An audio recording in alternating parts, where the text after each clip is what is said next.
Hi everybody, I'm Bree the Plant Lady. Today is August 15th. We are officially in the middle of the month and I have just over a month until the fall open garden, which is scheduled for Saturday, September 24th from noon to 4 p.m. Now, it's always my goal to make the garden look extra special when I have open gardens, and so as I was walking around today, I realized I have some areas that could look better if I took a little bit of effort right now. So I went through my seed stash and I found a whole bunch of things that I didn't get sown early last spring, and I think I may have a window to get them planted now for them to at least be growing, but even blooming by the time open house gets here, or at least before I have a hard frost. So let me show you the kinds of things that I am going to direct seed in different areas of my garden right now in the middle of August in Zone 7, Central North Carolina. What am I considering sowing right now, the middle of August? Well, I have a bunch of Johnny Jump Ups. These are Viola Tricolor Helen Mount. And, you know, these are just super cute. They're really easy to just scatter on the ground and they will germinate in place. Forget-me-nots, Sinoglossum. Probably it's too late for Cleome, but I'm going to sow it anyway. Nasturtium, because Nasturtium barely live in the summer here because it's too hot. I'm going to try some now. Also Strawflower. I'm probably a little too late on this, but I'm going to try it anyway.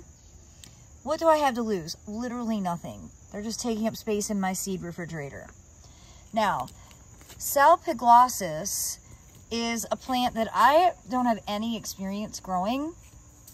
And I bought this actually in Florida back in March and then didn't get the seed sown. I think I'm going to be able to see those when to sow outside.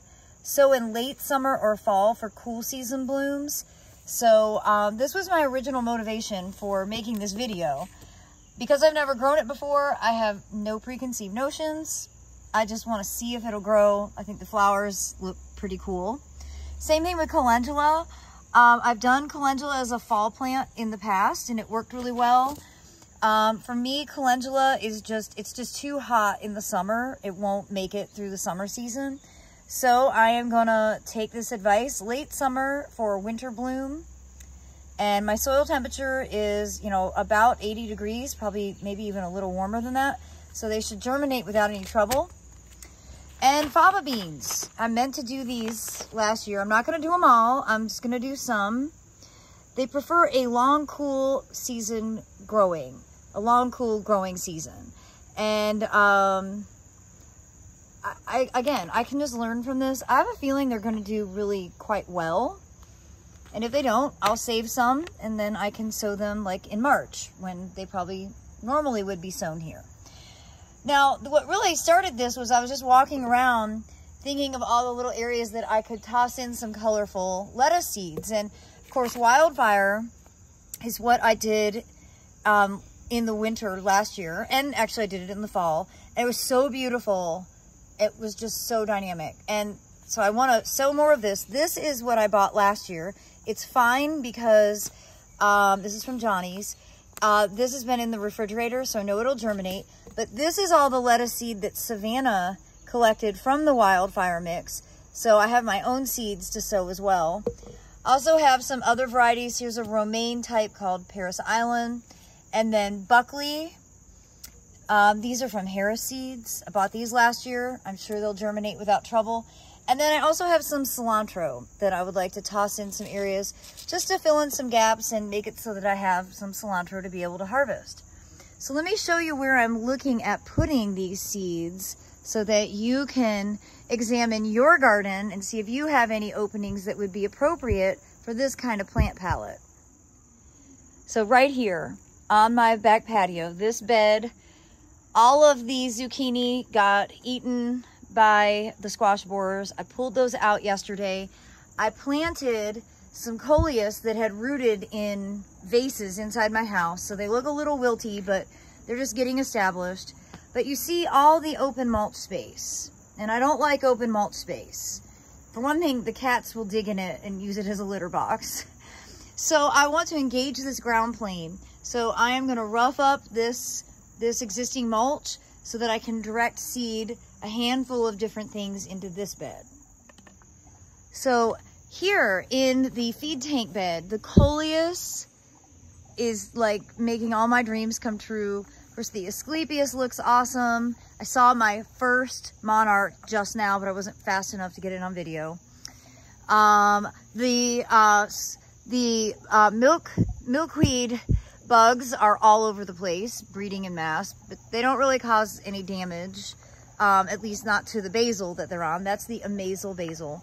But the rest of this bed, the buckwheat was getting a little crazy and falling out, and I decided to go ahead and clean that up. You can see I've kind of already agitated this so that there is bare soil exposed.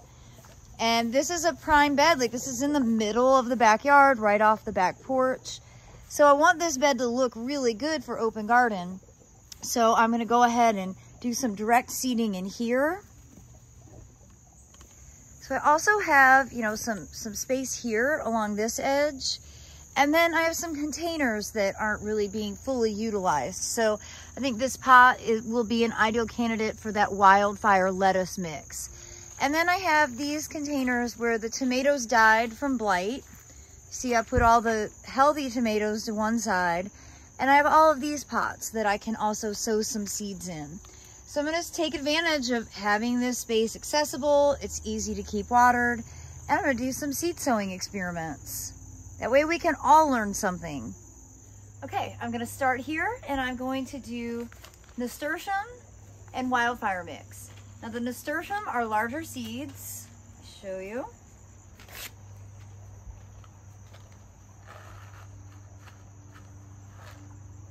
And you actually could opt to soak these. I'm just going to go ahead and sow them as is. But to do that, I'm actually going to just use the pointy part of my favorite tool, the groundhog, and I'm literally just going to dig a tiny hole, and I'm going to go ahead and drop 2 seeds into each hole, cover it up. I'm going to do that throughout the bed in hopes that maybe I'll create a nasturtium ground cover in the next 45 days. You know, that's the thing about sowing now in August. It's still warm, the days are still pretty long, so you get really good germination and rapid growth and development. So this really is kind of a special time. Now this might not work for everybody, but if you're like me living in the southeast, where we still have a couple more months till frost, there's really no reason for you to not go ahead and do a mid-August sowing.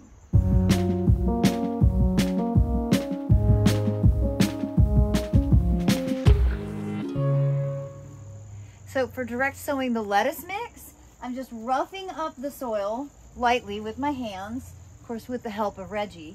And I'm literally just going to scatter the seed right over top so that it will germinate in place. And I'll just come back with my hand, kind of rough it up one last time. Good thing is, I think I have rain on the way. So I'm not even gonna have to water when I get all the seed sown.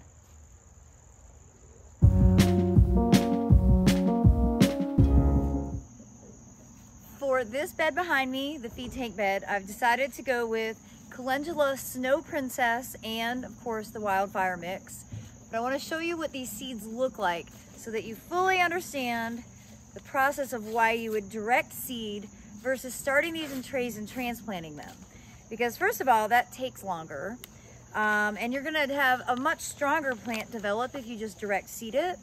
But also if, you know, it's the middle of August and you don't wanna wait so long for your plants to develop, direct seeding is always gonna be your better option. Let me show you these seeds. Okay, so here are the Calendula seeds. You see they're not very big. They kind of look like snails, snail shells almost. They're sort of curly. And they're just perfect for just direct seeding, just scattering right in place. It doesn't matter to me if every single one doesn't germinate. And then of course the lettuce seed, it's really, really small. And this is why you'd absolutely just want to direct seed it. often size of seed is a direct correlation to the direct seeding process. You can see how it's two different colors. That's because some of the lettuce is chartreuse and some of the lettuce is burgundy.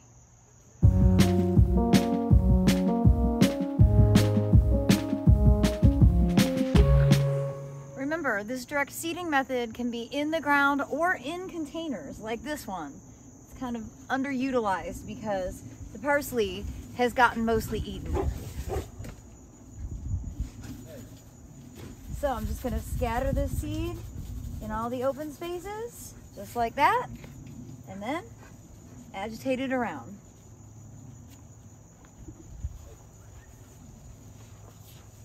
The great thing about lettuce, it germinates super fast, and because this is colorful, I know by the time the fall open garden comes, this pot will look so much more interesting, and I'll be able to harvest from it.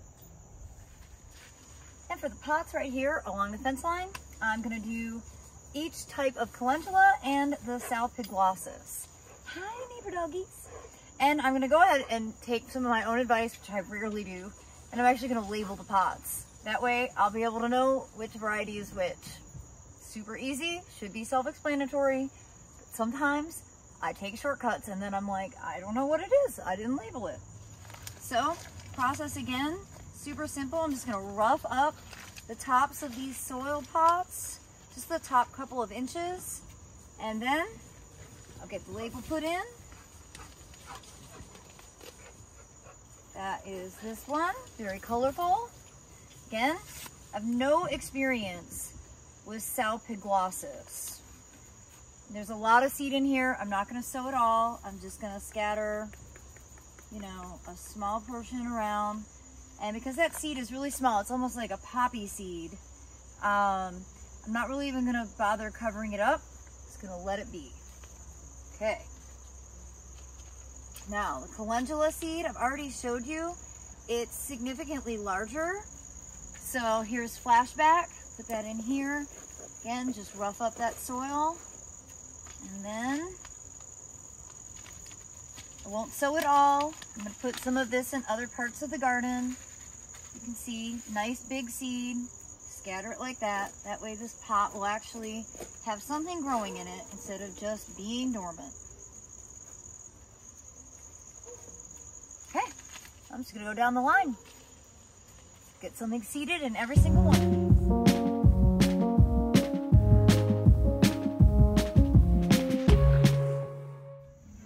All right, for this edge right here, I'm gonna go with a dwarf straw flower. I've just roughed it up. I'm gonna scatter the seeds directly. We'll see how much germinates. Well, I hope this video will inspire you to look at your seed collection or go out to the garden center and invest in some seeds and do some direct sowing in your garden in the middle of August so that you have an extra beautiful fall display. And be sure to like and subscribe if you found this video to be helpful, and be sure to stay tuned for my weekly garden tours where I will give you regular updates on how all of this stuff is growing out. As always, thanks so much for watching, everybody. Happy planting!